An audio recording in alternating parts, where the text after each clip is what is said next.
Good evening. Thank you for joining us tonight for this Rutland County State Senate Candidates Forum. My name is Jim Sabataso. I am the moderator for the evening. I'm the news editor of the Rutland Herald. We're very pleased to be here tonight, part of this community forum held in partnership with PEG TV. As moderator, I'll be asking questions of the candidates over the next 60 minutes. Questions are generated by Herald editors. The candidates will have 1 minute each to answer the question being asked. Candidates will answer in the order in which they are seated, which is also alphabetical order. We will move down the line in subsequent questions to give each candidate an opportunity to answer first at least one time. A reminder that this is a forum, and that means that candidates will only answer questions posed by the moderator and will not directly address one another. Now I'd like to introduce the candidates. We have, starting with Senator Brian Cullimore, the lone incumbent on this election's ballot, Joshua Ferguson, Bridget Remington, Untitled, David Weeks, and Terry Williams. Now, if everyone's ready, I'd love to give candidates the opportunity to introduce themselves to us, share their experience, and what's motivating them to run for Senate in Rutland County. Each candidate will have 30 seconds to give an opening statement, and we will begin with Senator Cullimore. Thank you, Jim. And I want to thank PEG TV, Jim Sabataso, and the Rutland Herald for this opportunity tonight. I'm Brian Cullimore, seeking my 5th term in the Vermont legislature. My wife, Chris, and I have one son, BJ, who's currently employed at General Electric here in Rutland. I retired from about a 50-year career in radio 2 years ago and ran for the Senate. I currently sit on the Judicial Nominating Board, the Senate Committee on Agriculture, the Senate Committee on Government Operations. I'm Vice Chair of the Senate Committee on Reapportionment, Co-Chair of the Government Accountability Committee, and for the last 8 years, Assistant Minority Leader. Okay. Mr. Ferguson. Thank you to PEG TV and the Rutland Herald for hosting this for an opportunity to inform voters. My name is Joshua Ferguson. I was born in Rutland City and raised in Castleton and Fairhaven by a working blue-collar family. I'm the first in my family to graduate from college. I first attended Green Mountain College, graduated from Castleton, and then I went on to earn a graduate degree in public health from Columbia University. One of my motivations for seeking to... Ms. Remington. I want to thank PEG TV and the Herald for hosting us tonight. My name is Bridget Remington. I'm an attorney, I'm a mom, and I'm a 7th generation Rutland County Vermonter. My great-grandfather actually poured the first bricks that paved Merchants Row in downtown Rutland and built the original Paramount Theater. My grandmother was a nurse at the Rutland Hospital, and my parents were both public school teachers for over 30 years in Rutland County. I have been, sort of short. Ms. Tadio, 30 seconds. Thank you, PEG TV, and thank you to the Rutland Herald for hosting this forum. My name is Anna Taddeo, and I'm an attorney in Rutland City, where I was born and raised. I'm currently on the Rutland City Board of Aldermen, where I've worked on measures to lower our tax rates, improve public safety, and revitalize our downtown and attract business. I am ready to serve Rutland County residents by listening to your ideas and concerns and looking for solutions at the state legislature. Thank you. Tweaks. Thank you. I'm Dave. I'm from Proctor. I'm a business guy. I'm an aerospace strategic planner, a chaos manager. I lead international projects for America's most sophisticated systems and our most sensitive allies. I specialize in troubled projects that individually are worth over $3 billion. I have 31 years of national service, from a Marine rifleman to a Navy captain. I'm an Iraq veteran, educated at Mill River, UVM, with 3 masters, and 2 years into a PhD. And no, contrary to rumor, I do not work for the CIA. Thank you. Mr. Williams. Thank you. I'm Terry Williams, and I'm an 8th generation Vermonter and a Republican. And I'm a 35-year Army, U.S. Army veteran, combat veteran, one tour in Afghanistan. I bring to the table operational and planning expertise and a good work ethic, and I want to work for Vermonters, work for the people. Thank you. Thank you, Mr. Williams. All right. Thank you, everyone. We'll move on to the questions. Our first question, we'll begin with Senator Cullimore. And it is, generating economic development is a perennial issue throughout the county, as well as the state. What should the Senate be doing to support economic development? In 1 minute. I'm going to take a little bit exit off that, Jim, if I could, because I have some great economic news for Rutland. With a grant and matching funds totaling nearly $1.5 million, CEDAR, better known as the Chamber and Economic Development of the Rutland region, is launching Startup Rutland. It's a tech startup incubator. Some of the funding provided by the Economic Development Administration Build to Scale Venture Challenge grant, and located in the Hub Coworks, a newly renovated opera house and office complex on Merchants Row.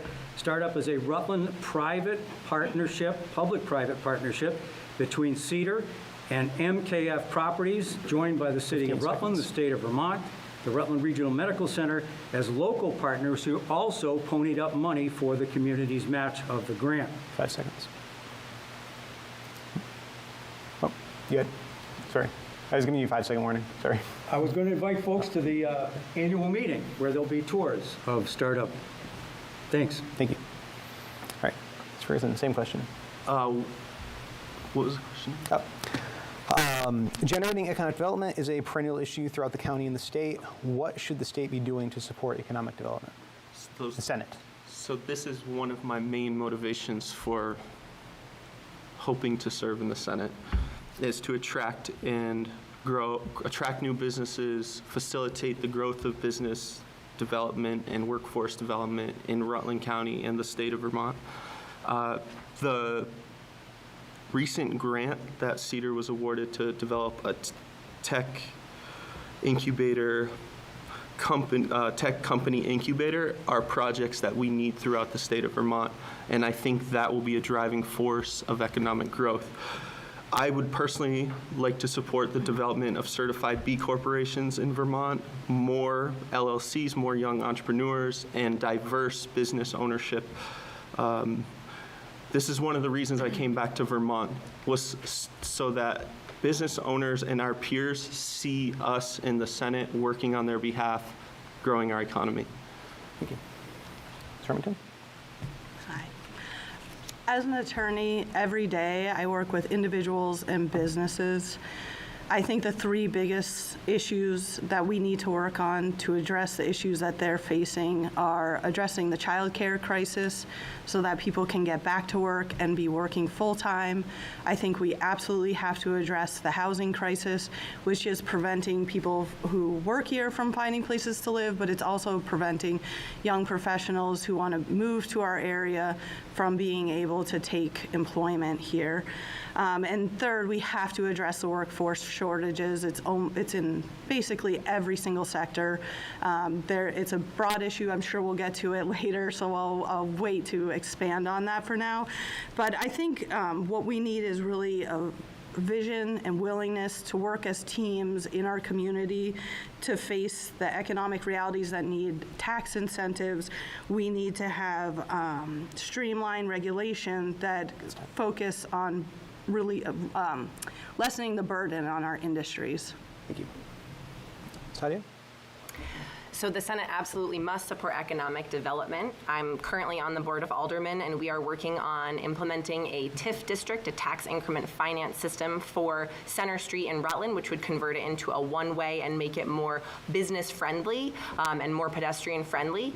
I was recently having a conversation with CEO of Killington, Mike Salamano, about the TIF district that they're implementing and have applied for at the state level for Killington. And actually, it's looking like it's going to go forward. And so more opportunities like that where the state is investing in our local communities here in Rutland County can assist in economic revitalization here locally. We also need housing for our workforce. A lot of people want to come here. Vermont is one of the most beautiful states, and people want to live here but cannot find high-quality, affordable housing. And so it's a multifaceted housing. Like Bridget said, we need childcare, and we need a plan in place to fulfill our... Sweet. Economic development is the county's #1 priority. The quality of life in Rutland County stagnated 80 years ago after the railroad age. Our infrastructure is from the era of the Model T. This affects our attractiveness to business. This affects our economy. This affects everyone in the county, and it's not acceptable. There's 2 primary paths that I suggest. First, infrastructure. Government must invest in infrastructure that pays back. That includes roads, broadband, cell coverage, building renovation. Second, enhance Vermont's four-season tourism and the infrastructure to support that. 30% of our GDP comes from tourism, but primarily a ski season focus. We need to recognize the other 3 seasons, primarily to increase employment and our tax benefit. Everybody benefits from an improved economy. Then we can afford expanding social systems. Thank you. Thank you. Mr. Williams. Well, first thing we need is a strategic plan from the top down, starting with the governor's office, and then tie it into the legislature, both houses, the House and the Senate. We need a new vision, and we need infrastructure repairs that should be included in that. Bridges, broadband, roads, we're still working to fix our roads. A grid to support the increased power from the solar that we've got, and childcare for people. We need people to come into the state that bring the skills that we need to build that infrastructure, and we need to have childcare support for them. Emergency Services Network is one of the things that I'm particularly interested in. It's easy to do, but we got to get all the players together and get it done. Thank you. Second question, we'll be beginning with Mr. Ferguson. The population of Rutland County is getting older and smaller. How can you, as a legislator, help reverse that? 1 minute. The economic growth initiatives and ideas that were mentioned so far, I think, is a key element in reversing the population and demographic trends that we've been seeing, although Rutland has experienced an increase as a county in the population since the last census, which is a positive indicator. We need to focus on affordability so that the next generation of our workforce who we hope to attract can actually afford home ownership and develop new businesses and take a multidimensional approach. As Bridget has highlighted, as Anna has highlighted, we need to take a cross-sector approach, encourage economic growth across all sectors, healthcare, mental health services, education, carpentry, all the skilled trades. That's time. Thank you. Ms. Remington. I think first and foremost, as I said before, childcare and housing are going to be paramount. I also think education and training both addresses the staffing shortages and the demographics, that we have an aging county. To bring in youth, if we commit to education and training programs in regional needed sectors such as nursing or education, and we incentivize people to come to Vermont, be trained, be educated, and then potentially incentivize them staying here, I think we can see growth in our county because it's an amazing place to live. It sells itself in that way. But trying to make it a livable place is very important. I also think expanding recreational activities has already helped our communities. I have a friend who was paramount in bringing mountain biking to our area, and that has created a vigor and a life into areas that we didn't have before. So I hope that we can attract more young people who are excited to live in our community. Thank you. Claudia. Our population is getting older, and it is important that we reverse this. And one of the ways we can do that is by looking for opportunities to attract high-paying jobs to the region so that people like myself, a graduate of Rutland High School, don't want to go running away and want to stay here. Another thing that I'm actually concerned about is our aging population and supporting elders in their homes. I think it's really important that we, as a state legislature, come up with ways that we can support elderly people to remain in their homes. I believe it's 15% of the population in Rutland City is over 65 years old, and I would like to see my elderly neighbors have the services that they need in their homes. Additionally, to attract young people to stay here, we need childcare. When I'm listening to my voters, they say they do not have access to affordable childcare and year-round childcare. They also do not have access to homes as either renters or homeowners, and so we need to both revitalize existing housing stock and create new housing for people in order to fix our demographic issues. Thank you. Sweet. Okay, so we agree we have a problem. There is a demographic problem in the county. We have a bathtub in our population between the ages of 25 and 45. We're the first or second oldest state in the union. Our youth are departing at about 20, 25 years old. The county overall has seen a 6 to 11% decrease in population over the past 40 years.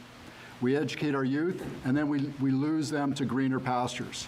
But population decline is a symptom. The problem is the stagnant economy. If we improve the economy, the population will stabilize and then expand. We need to create opportunities for our kids to enjoy what makes Vermont so special. Thank you. Mr. Weeks, or Mr. Williams, sorry. Okay, I'm famous for saying, you know, we saw this coming. 15 years ago, I can remember hearing that Vermont had one of the oldest populations and that we were going to have problems with health care and housing and transportation for the elderly. And we didn't have a plan. 15 years, your average strategic plan should be reaching out about 10 years. If we had a plan 15 years ago, we probably wouldn't have the problems we've got now. It's been compounded by the economy now because Vermont is in a dust spiral because we can't get people to do jobs that need to be done now, and our young people are leaving the state. They always have, because there's always greener pastures outside. So we need to provide them with health care. We need to provide them with child care. Thank you. Thank you. Senator Kalmar. So as many of the candidates have said, the population of Rutland County is going down. The census just completed had it at 60,591. That's a 1.6% decrease, and the largest age group is the 65 and over group. It's the fastest growing. It increased by 38.8%. The share of the population increased of that age cell from 16% to 23%. So Vermont's becoming older, there's no doubt about that. We already are the second oldest state in the country, and we need to grow that 25 to 45-year-old age cell for sure. The Chamber of Commerce, by the way, in Vermont reports that the percentage of Vermont college graduates leaving the state is the highest in the nation. So we need three things to happen: the workforce development, housing, and childcare. And again, I think the Startup Rutland situation will bring new folks to Rutland. And I'd like to get my plug in now for the Cedars annual meeting. It's Monday, November 14th at 5 o'clock. Thank you. Thank you. All right. Our third question, we'll be beginning with Ms. Remington. During COVID, we saw a sharp increase in the number of suicides. Mental health frequently find themselves on waiting lists. How do we address the state's mental health crisis? I really appreciate that question and the fact that mental health is becoming an important issue that's actually talked about in the state. My husband has worked in mental health for over 20 years, and I see that the need for increased services in our hospitals, both to protect our healthcare workers, but to increase the amount of services for patients is paramount. I hope to work as soon as I get to Montpelier to increase the capacity for mental health, behavioral health services at primary care providers, to increase access to telehealth and counseling that can actually meet people where they are when they're in a crisis moment. There's emergency. Tadio. Mental health is a huge issue right now, and I see and hear from voters and constituents that they are having extended wait times to see providers, therapists, psychologists, and this is not okay. This is a really big problem, not just in Rutland, but across the country. There is a wait time in the hospitals to see providers where people that are suicidal are going to the hospital and then having to wait and wait and wait. And actually, I have friends that have been affected by this issue. So we need more providers. And in order to bring more providers here, some of my constituents are actually mental health service providers, and they were having an issue finding housing. So people want to come here, and we need to make it possible for these service providers to come here. And I also support more services that could be remote. So remote mental health services, whether that is over the telephone or over Zoom, because we are in a rural area and people need help, and they need help at home. So thank you. Thank you. Mr. Weeks. So I agree. First, we understand that the federal government and the state government must support our most economically and emotionally challenged neighbors. There's no doubt about it. I think we all agree with that. We had an excellent presentation last night, as a matter of fact, from the Vermont Medical Society on the very topic, and I think we're all in agreement on the criticality of this. But we need to address the problems in the mental health and the healthcare system. First is the cost, second is labor shortage, and third is recognition of the 21st century mental health needs that are unique over the past 10, 15 years. One of those examples just from last night, which I thought was fascinating, was the need for child psychology. There's not enough residential facilities, there's not enough professionals, and there's essentially a new 21st century problem in the mental health industry. Sir, that was time. Thank you. Yep. So that flows right into my number one priority, which is public safety. The state used to have, was highly involved with their mental health program because they had Waterbury Mental Hospital. They closed it down. They walked away from that aspect of health, and they privatized it. And the people that took it over, they didn't stay in the business. So now we've got problems. I was an EMT, and as a shift leader, the first thing I did, I showed up on the scene, I did a scene survey, and I did a patient assessment. And if the patient was bleeding, the first thing we did is we stopped the bleeding. Vermont is hemorrhaging. It's hemorrhaging. It's firefighters, policemen, and EMTs and healthcare professionals. And we need to get more of those people, but we need to provide for them, give them things to make them here. Thank you. Mr. Palmer. So quite obviously, this is a serious problem, but we are making some strides. Beginning this past July, Vermont launched the 988 Suicide and Crisis Lifeline. Callers immediately connected to counselors who are trained to provide support for individuals experiencing everything from emotional distress to an actual mental health crisis. The Lifeline is not only for those undergoing those challenges, but if you're a family member, a loved one, or a friend of someone who is, the counselors are trained and ready to answer your call as well. We passed Act 112, and it became law back in May. The bill allocates $3 million to the Vermont Department of Mental Health and the Vermont Department of Agency of Education. And in next year's legislative session, policymakers will be looking at the Casey report at how children fared during this past summer and what more needs to be done to support youth. Also, all the state police barracks now have an embedded mental health crisis worker, and it seems to be working out very well. Thank you. Ms. Ferguson. Mental health is a policy priority. I take this view from a public health stance and health policy stance that mental health services are a critical public health investment.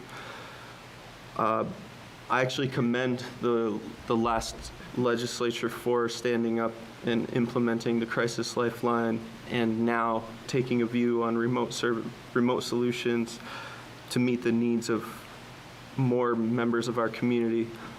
In the area of public safety and law enforcement, I think we need to position more resources for law enforcement to do the tough job that they do and ensure that they can intervene in mental health crisis scenarios more effectively and ensure that we're meeting the needs of our communities where they're at. Thank you. All right. Our fourth question, what is the importance of diversity to the state's future? I'll start with you, Ms. Taddeo.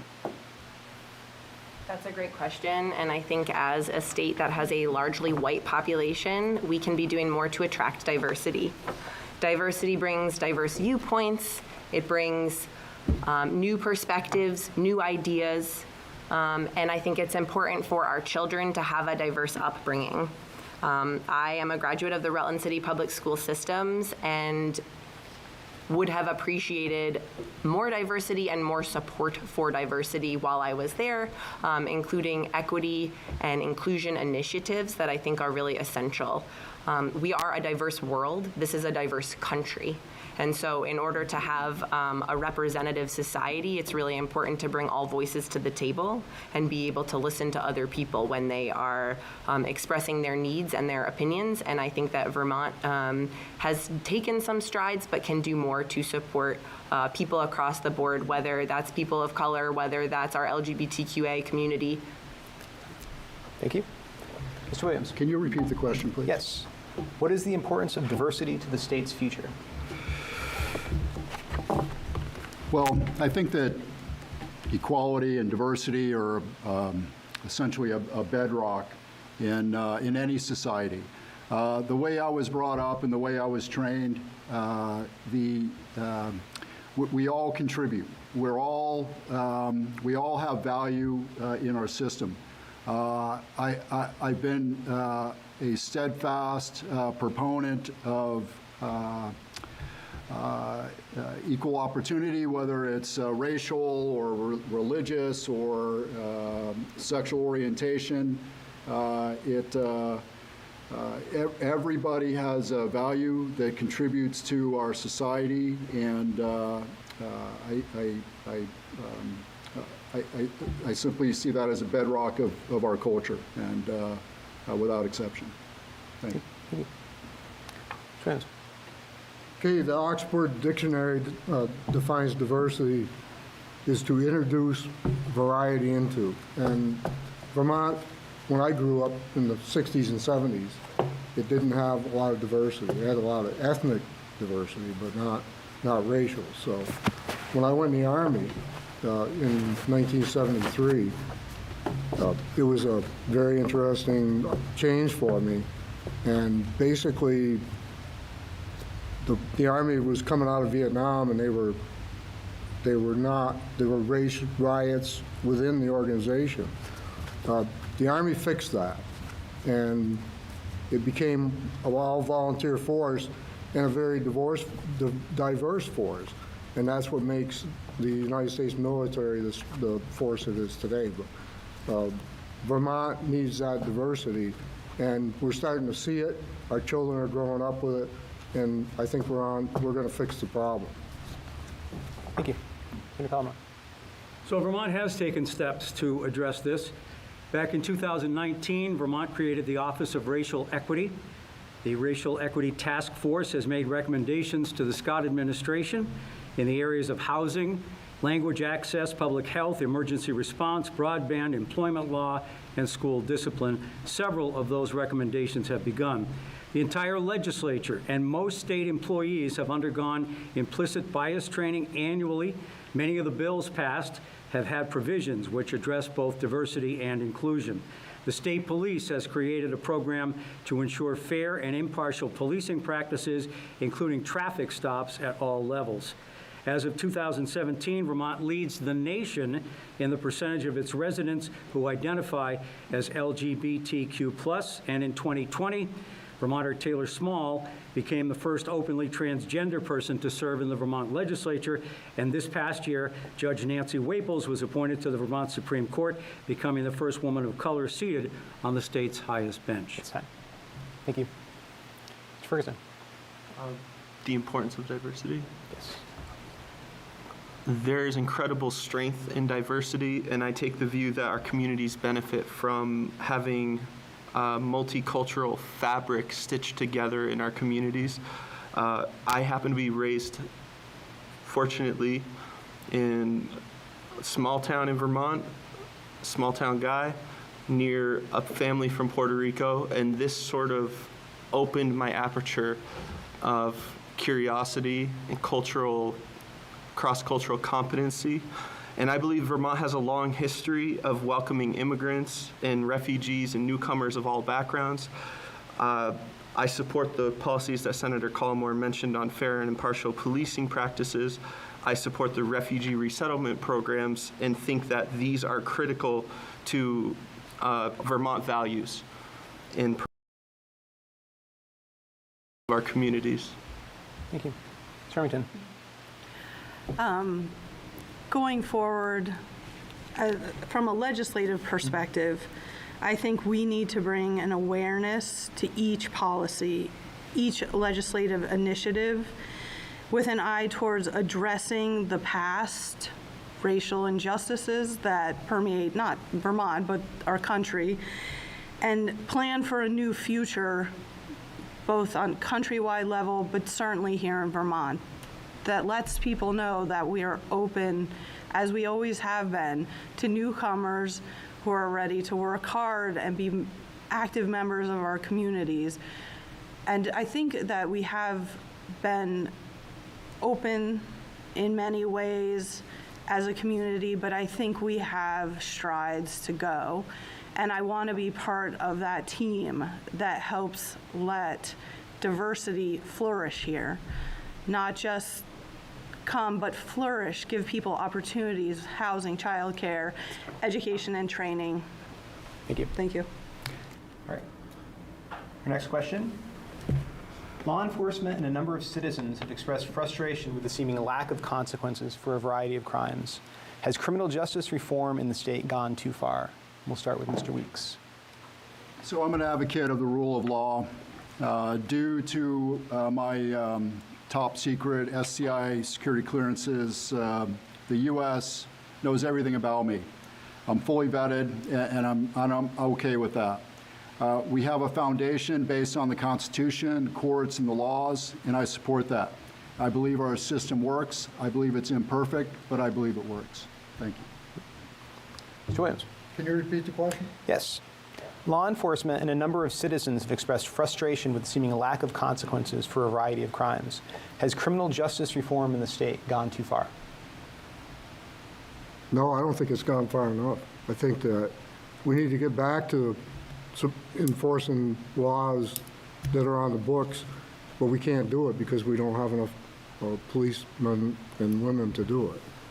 So I think that because Vermont is hemorrhaging, we've got to stop the bleeding. We have to get Attorney General in the office and state's attorneys in office that want to support the police officers and what they have to do, because there's an arrest, they go in, they do the paperwork, they have a hearing, and before the police officer gets the paperwork done, the perpetrators are out the door.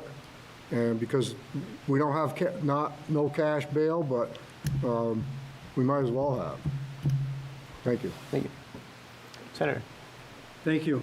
I do think we probably want to take another look at this. We have done a lot of work in the criminal justice field over the last 3 or 4 sessions, and I do hear the same complaints from people that say that there's a repetition of crime happening.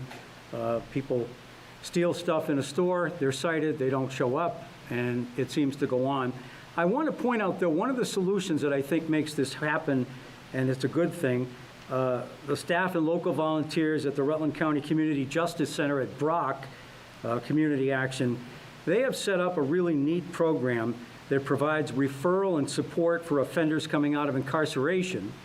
And working with that individual, the staff can cultivate some healthy, positive behaviors in order to encourage a successful transition back into society. And Rutland's program is a model in Vermont.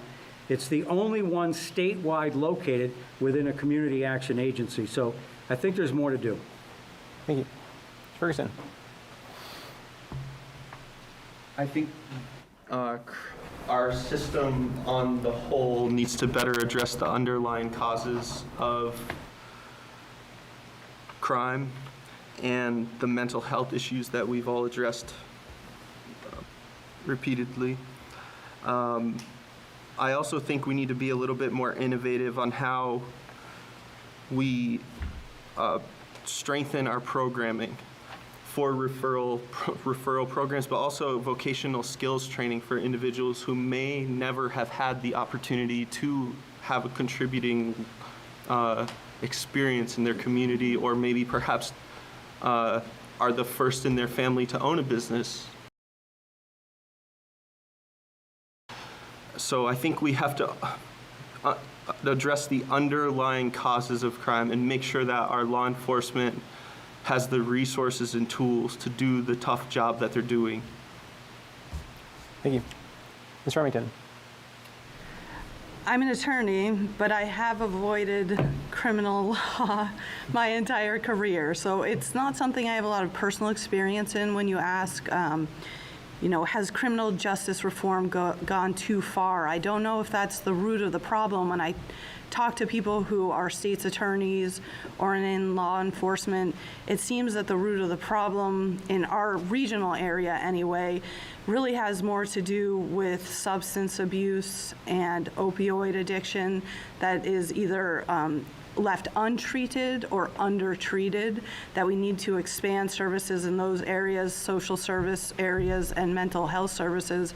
It seems that combined with staffing shortages in our law enforcement and local dispatch issues, which I think we've all addressed in different forums, are really things that people on the ground in law enforcement seem to be facing. So it's a multifaceted approach where we need to really address several issues to get at it. It may not just be criminal justice reform that's creating the issue. Thank you. Sadia. So criminal justice reform here in Vermont is just at the beginning. I think we can reimagine a new situation.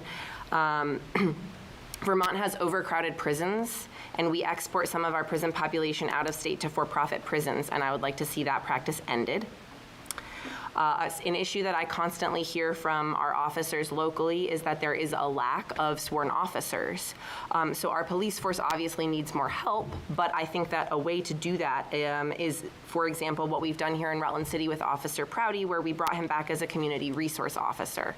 So I think seeing more options like that up in Burlington to have more community resource officers, and here locally people that can deal with situations that arise where we do need somebody from a law enforcement background, but doesn't necessarily need to be a sworn officer, which takes a lot of resources to have those sworn officers. So we're just at the beginning of our criminal justice reform, and I look forward to working on this issue further. Thank you. All right, our next question returns to some of the themes we talked about earlier in the evening. Vermont employers are citing difficulty hiring people because potential employees can't find affordable housing. As a legislator, how would you work to identify and resolve this issue? We'll begin with you, Mr. Williams. Can you say that again? Again, sure. Vermont employers are citing difficulty hiring people because potential employees can't find affordable housing. As a legislator, how would you work to identify and resolve the issue? It's got to be a collaborative effort between state and local government. I think as I go around Rutland City, I see a lot of buildings that are derelict. It's not just Rutland, it's every town in Rutland County. So I think what we need to do is we need to have a plan where we go around, we inspect existing buildings, see if they can be repurposed and reconstructed. If they can, then it should be done. There's groups out there like Habitat for Humanity. They really do an excellent job of providing housing, building it. Matter of fact, they just opened a thrift store in Center Rutland where people can donate furniture, they sell it, and they use that money to build it. If the building isn't repairable, then it should be torn down. And that will provide adequate space for new housing. Thank you. Senator. Thank you. So the Vermont legislature has done a lot, thanks to our federal government in large part. We adjourned last year after increasing funding for affordable housing. A couple of bills, S-210 and S-226, will collectively invest over $45 million into housing. In addition, base funding for the Vermont Housing and Conservation Board, which administers state funding for affordable housing and works to increase housing availability, was increased by $10 million. VHCB also received $20 million in ARPA funding for the Vermont Housing Improvement Program, and that's the one that gives landlords money to fix stuff up. Locally, I was happy to listen to a proposal from Zach Hale of Hale Resources. He and his father, John, have partnered to create quality housing opportunities for families in Bennington and Rutland counties. John was born in Rutland. Zach's a graduate of Castleton University. They're actively pursuing opportunities to purchase and rehab housing stock in Rutland County, and also a partnership that's intended to result in a 99-unit senior living facility in Castleton. Thank you. Mr. Ferguson. So recently, I met with a member of the Brandon Area Chamber of Commerce, and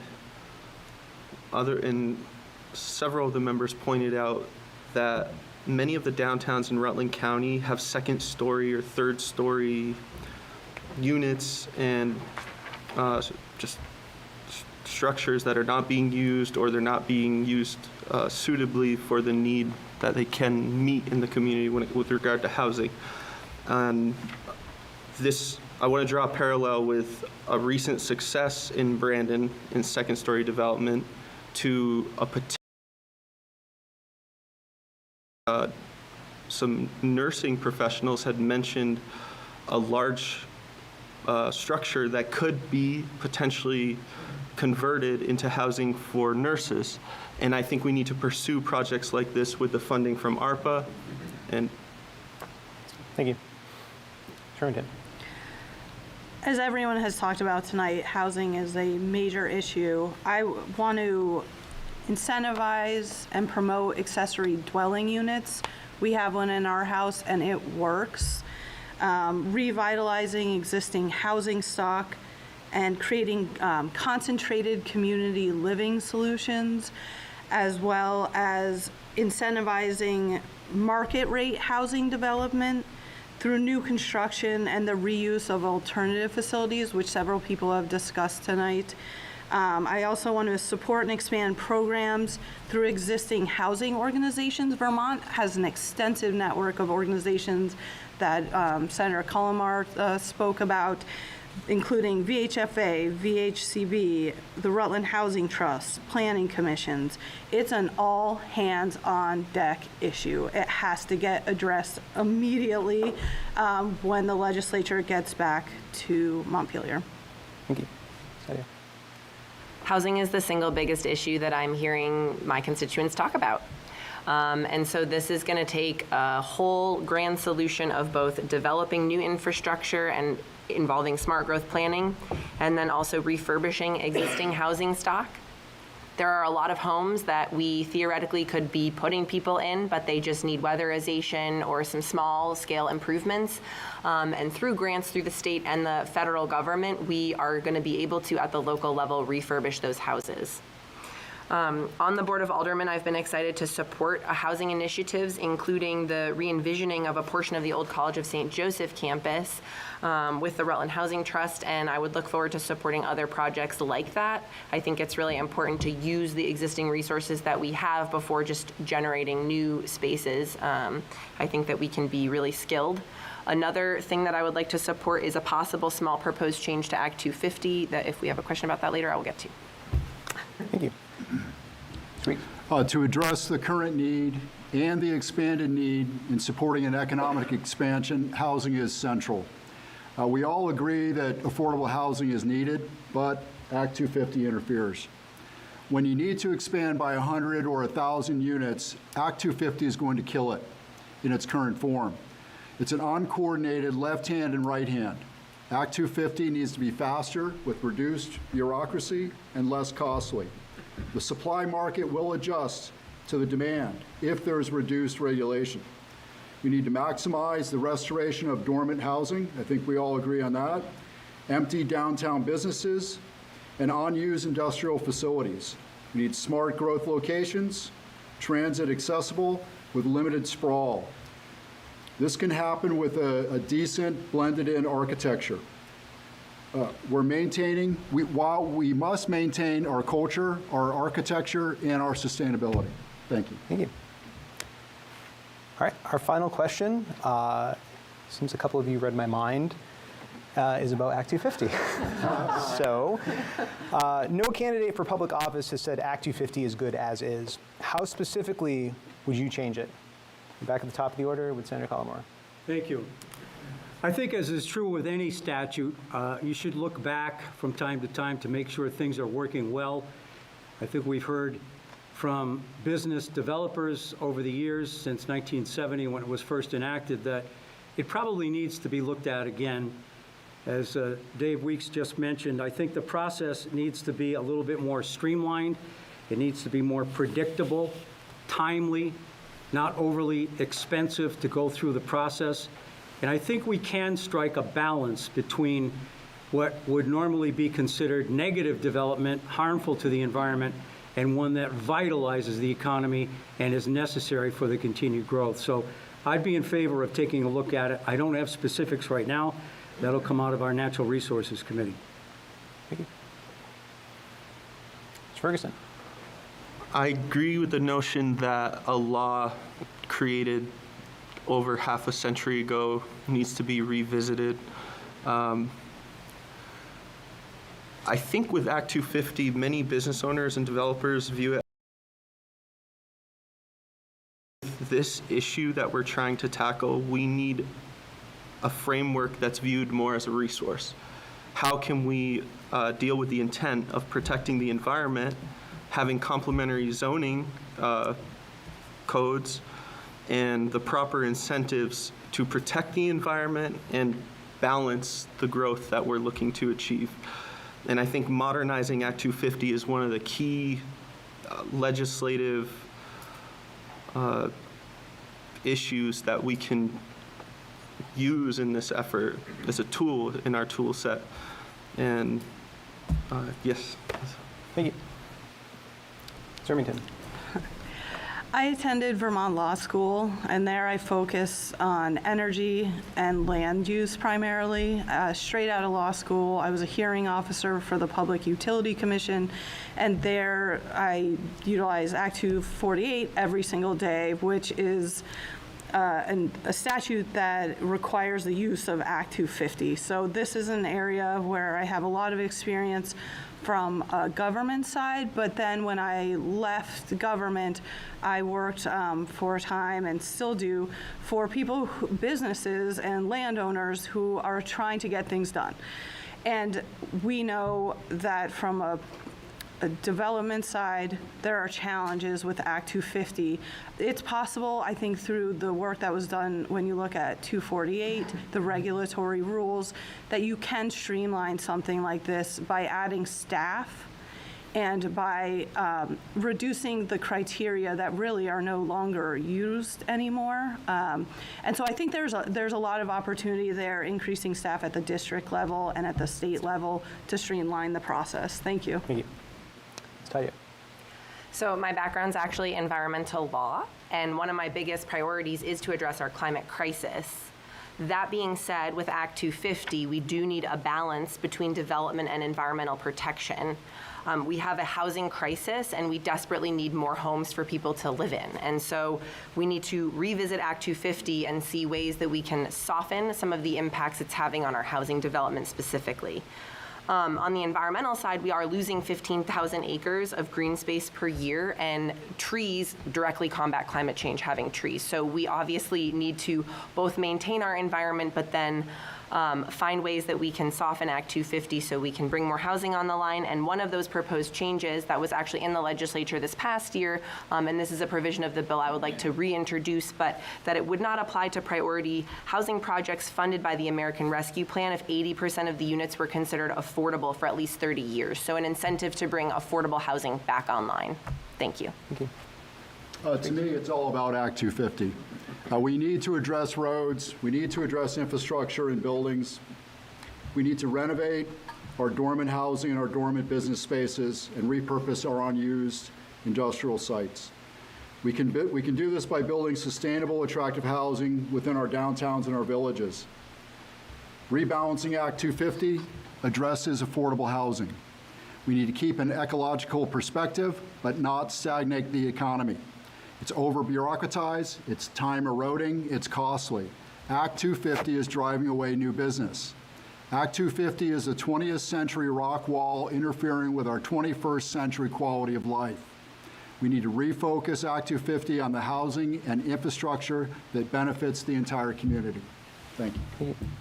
So I got a little different perspective on Act 250. I grew up in the 60s, as I mentioned. I'm dating myself, and I used to ski Pico and Killington. And every New Jersey car, it seemed like in the parking lot, had a bumper sticker that said, "Don't Jersey, Vermont." Well, Act 250, it served its purpose, but it needs to be revamped. I think it was about 5 or 6 years ago, the Senate put together a committee, and they came up with a document that's entitled Act 250, the next 50 years. But for some reason, they haven't implemented it yet. And I think it's because Transportation Climate Initiative, the Global Warming Solution Act, and Act 250 are all connected at the hip. And they need to get everything fleshed out to get the new Act 250 underway. Thank you. Thank you. Well, thank you, candidates. I'd now like to invite you all to take 30 seconds each to share some closing remarks. We'll start with Senator Collmore. Thanks, Jim. So I have 8 years' experience in the legislature. I take pride in always getting back to constituents. Whether they call me, email me, if I run into them at the grocery store, I always get back to folks. I think I'm a good communicator. I want to continue to serve the citizens of Rutland County with a common sense, thoughtful, and balanced approach. And I want to thank, again, Jim Sabataso, PEG TV, and the Rutland Herald. I wish the other 5 candidates the best of luck. I really mean that. And ask everyone who's watching to please vote. Ferguson. I've spent a decade serving our communities around our county and state, supporting youth organizations, supporting public health initiatives, coaching baseball teams, supporting a wide range of initiatives. And my background, I believe, aligns well with some of the goals that we've all discussed here tonight, and I hope to have the opportunity to serve. It would be a distinction and an honor to serve with anyone here, as Senator Collmore said. It's time. Oh, Remington. I was raised to speak up when there are issues and to step up when I can be of service. Now is that time for me to step up. I think at this point, my experience in accounting and project management, as well as in the law, make me a strong representative for the people of Rutland that I love so dearly. I hope I can go to Montpelier and work for you.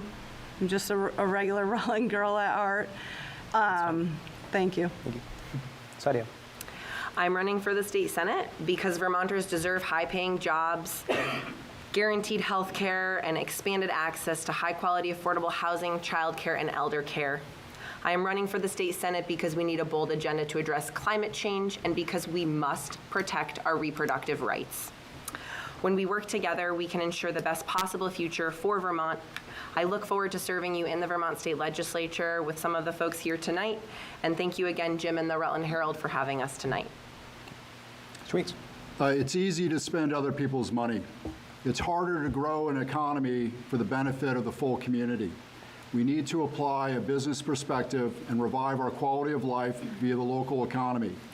We need to allow everyone to prosper, and then we can truly afford the social systems that are recommended. We need to prioritize infrastructure that pays back, and we need to stop looking at our feet and start looking over the horizon. Keep Vermont unique, but we can do better than a Model T economy. Thank you. I'm an 8th generation Vermonter, and I'm not going anywhere. I'm staying here. All 3 of my children are still here working and productive members of our society. You've heard my pitch, and you can compare it to my other colleagues that are here. My motto is deeds, not words, and I work hard. And if I get to Montpelier as a senator, I will work hard for you until I'm not there anymore. Thank you. All right. Well, again, thank you to our candidates, Senator Brian Cullimore, Joshua Ferguson, Bridget Remington, Anna Taddeo, David Weeks, and Terry Williams. This was an engaging and productive conversation. I appreciate you taking the time to be here tonight. Special thank you to our partners, PEG TV, for recording and rebroadcasting this discussion between now and Election Day on November 8th. And a reminder, absentee and mail-in ballot voting has begun. Please exercise your right to vote. I'm Jim Sabataso for the Rutland Herald and PEG TV. Thank you. Have a good night.